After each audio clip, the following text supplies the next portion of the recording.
If you are a parent of a disabled child, there's two things that you should never do. You should never talk about the child like they're not there when they are. And you should never talk about their disability or diagnosis in front of them, because the fact of the matter is that they are there. Even if they are nonverbal, or if they are autistic, or if they have Down syndrome, or whatever other disability they may have, they are still there. And everything that's going on around them and everything that's being said about them is going right into their subconscious. And their subconscious is where they form their self-image and their beliefs about themselves and the world. And the subconscious cannot differentiate what is real and what's not. So whatever you're feeding it, it's going to believe.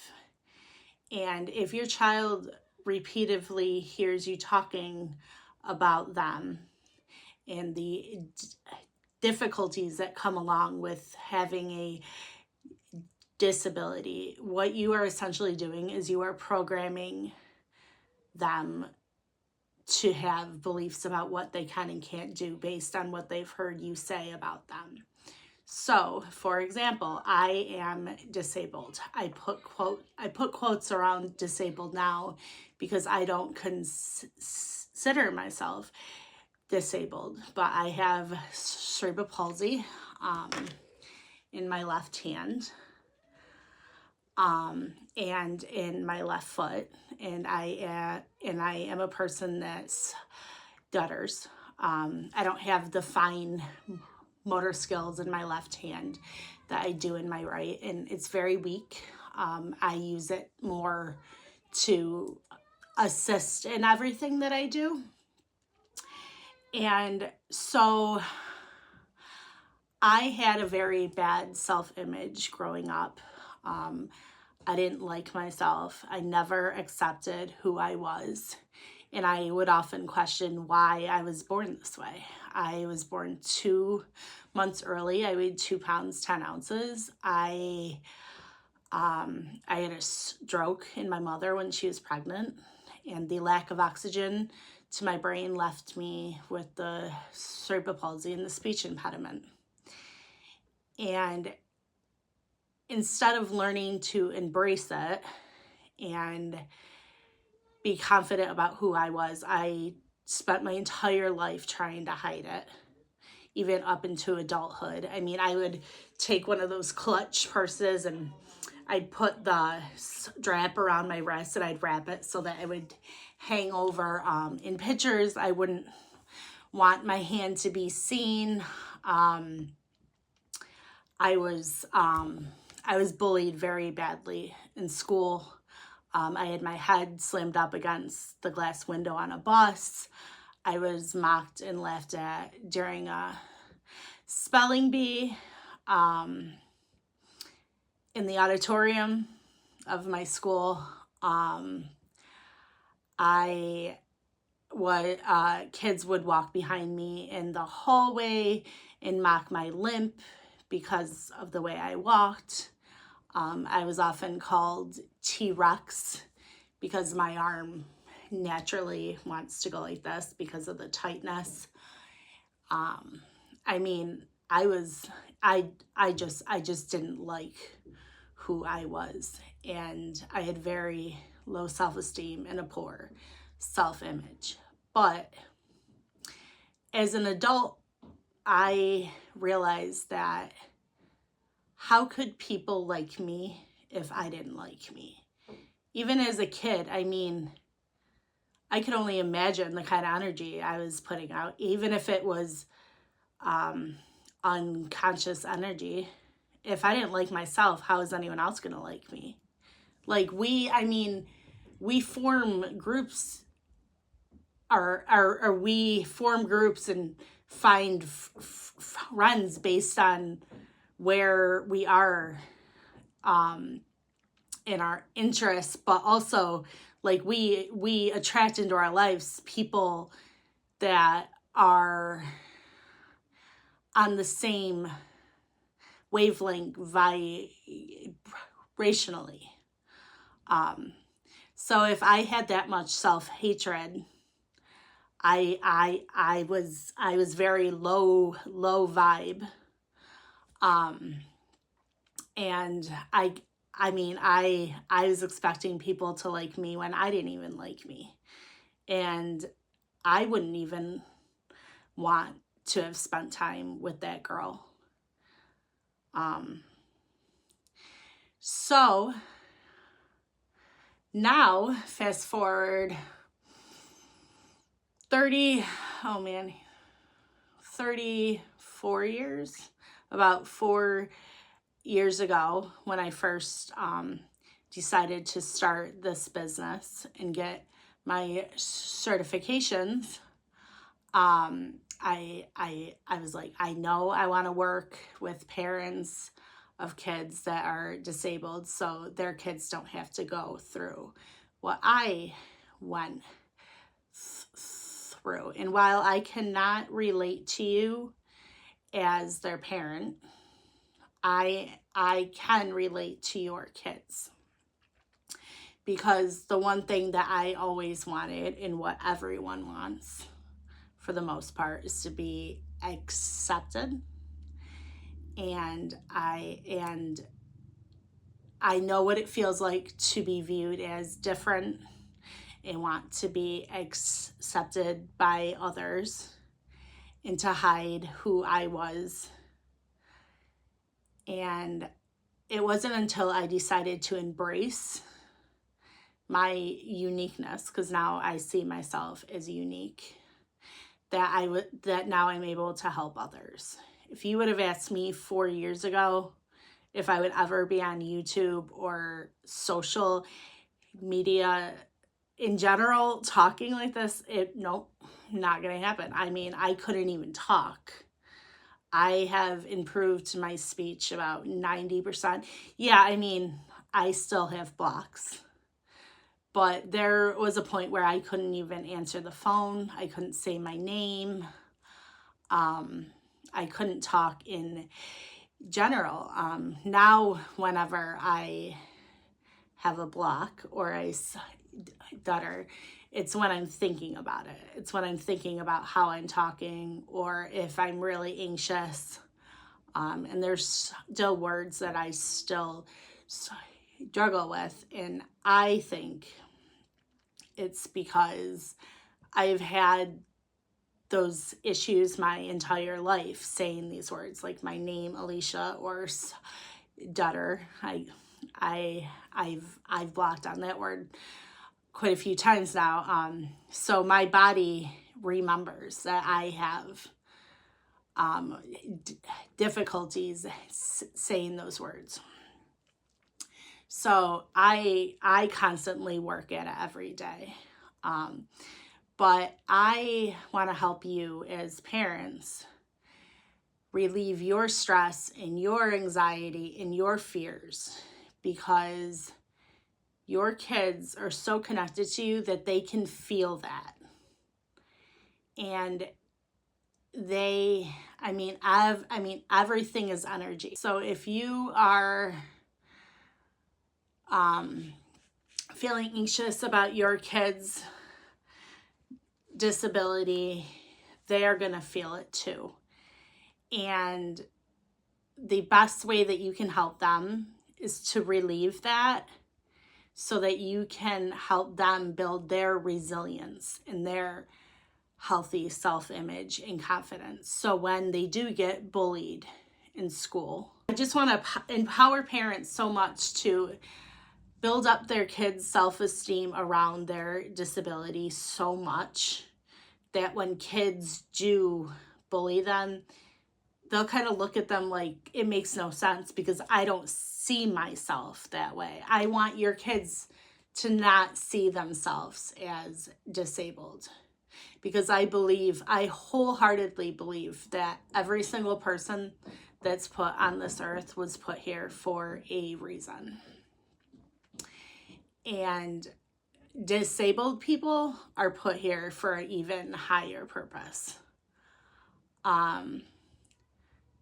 Like I said, it it pretty much took me my whole life to realize that I am put here to help other disabled people.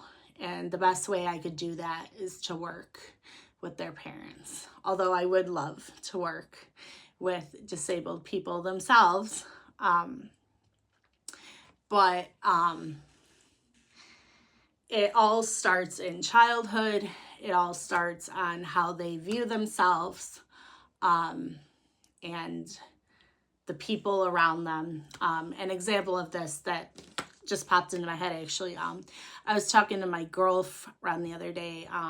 Our kids were playing, and her son has special needs, and she was going on and on about one of his teachers and how she doesn't like her, and she does this and she does that, and her son doesn't like her either, the teacher either. And I was watching the son as she was talking, and I could clearly tell that he was listening.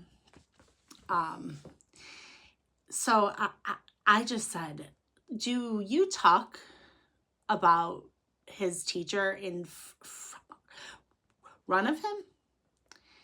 And she goes, oh, yeah, I do, but I don't think he can understand what I'm saying, or I don't think he hears me. And I said, I bet you anything that he does, because if you don't like the teacher, he's not going to like the teacher.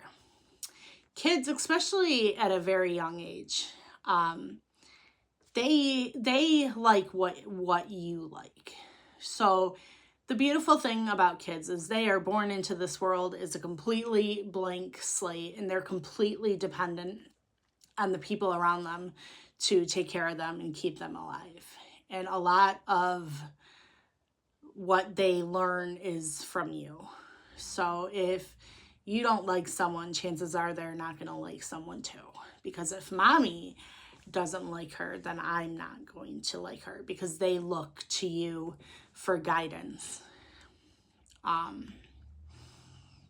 And that's just one of the examples of don't talk about your kids like they're not there.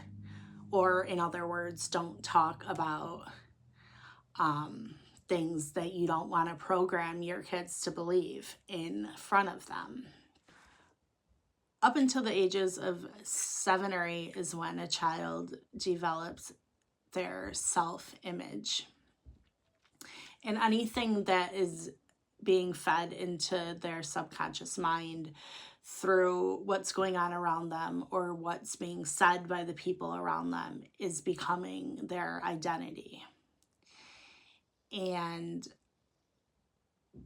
when their subconscious mind hears things like they can't do that, or they need this and they can't do this, and they have this, they have a stutter, they have cerebral palsy, they can't walk, they can't talk, they're nonverbal, like things like that. I'm using myself as an example. But what it's doing is it's programming their subconscious mind, which then in return turns around and finds ways to make that possible. So when their subconscious mind is programmed to believe that they can't do something, the subconscious mind goes to work to find ways so that they cannot do things instead of finding ways that they can. So that's why it's very important to program the child's mind to believe that they can do something, even if they can't, right? So, I mean, with the disability comes different limitations. But I believe if you program the child's subconscious mind or mind to believe that it can do something, source energy or God or whoever you believe in will go to work to find a way to make that happen. I wholeheartedly believe that we are a series. We are made up of a series of conditioning and beliefs. I mean, like I said, we're born a blank slate, and then as life happens, things happen around us that we are programmed to believe, and that's how we view the world. So I think it's our job as parents to protect our kids from that. We don't watch the news in our house. I am very mindful when I parent. I am not perfect, nor do I claim to be. But I'm very conscious about what I talk about. Me and my husband have a understanding that if we need to talk to each other about certain things, we'll talk about it after the kids go to bed, if it's about them or if it's about something that we don't want to program our kids to believe. In school, I had an IEP. I was put into special ed classes, and I was completely resistant to it. So a lot of feedback that I get from parents of disabled kids is, I'm doing all this stuff for my kids, I'm putting them into programs and nothing's working. Why? Well, because they're probably resistant. Because like I said, everyone just wants to be accepted and they want to be like everyone else. Your child wants to be normal. And they want to be like all of the other kids. So when you put them in these programs that, yes, they will help them, and I'm not telling you not to, they might be a little resistant because that's not where all of the other kids are. The other kids don't need the IEP. And I had very poor grades in school because I had the self-image of someone who needed extra help and IEP. Fast forward into my adult life, I went to college. I got straight A's. I mean, I was diagnosed with ADHD back in the day. I don't know what happened to that. Because I don't have it now. So, I mean, your child might be resistant to their services because they want to be normal. And the power and encourage your child to see themselves as normal and as unique instead of different, or to see themselves as having purpose, the less resistant they're going to be to the service. I am very passionate about this. Your self-image is everything. I mean, it's how you view yourself. I often wondered if I didn't know that I had cerebral palsy and a stutter, how my life would have unfolded. Now, I'm not saying that I was never going to find out, because kids are going to grow up and they are going to realize that they are different. I mean, I grew up my whole life thinking I couldn't do things. And that was so not true. I'm very proud to say there's not much I can't do. I have difficulty doing it, but there's not much I can't do. I drive a car. I at one point did learn how to ride a two-wheeler for like a second, and then I gave it up. But yeah, I mean, there's not much I can't do. And actually, funny story, the doctors told my parents when I was 2 that I was never going to walk because of my cerebral palsy. And my dad used to stick me up against a wall, like lean me up against a wall. And the only way I could move away from that wall was to walk. And I mean, it didn't happen instantly, but I eventually did it. I walked. That's how I learned how to walk. Because I did not want to be up against that wall. And as unorthodox as it sounds, I mean, it worked, and I'm grateful. I I have a 6-week program called Beyond the Label, Beyond the Limits. It's the exact program that I used to move past the trauma of me being bullied and being able to build up my self-esteem and self-image. And I would love to help others do the same or prevent it from happening to your kids. If any of this resonates with you, I would love to connect. I love meeting new people, and I love hearing other people's stories.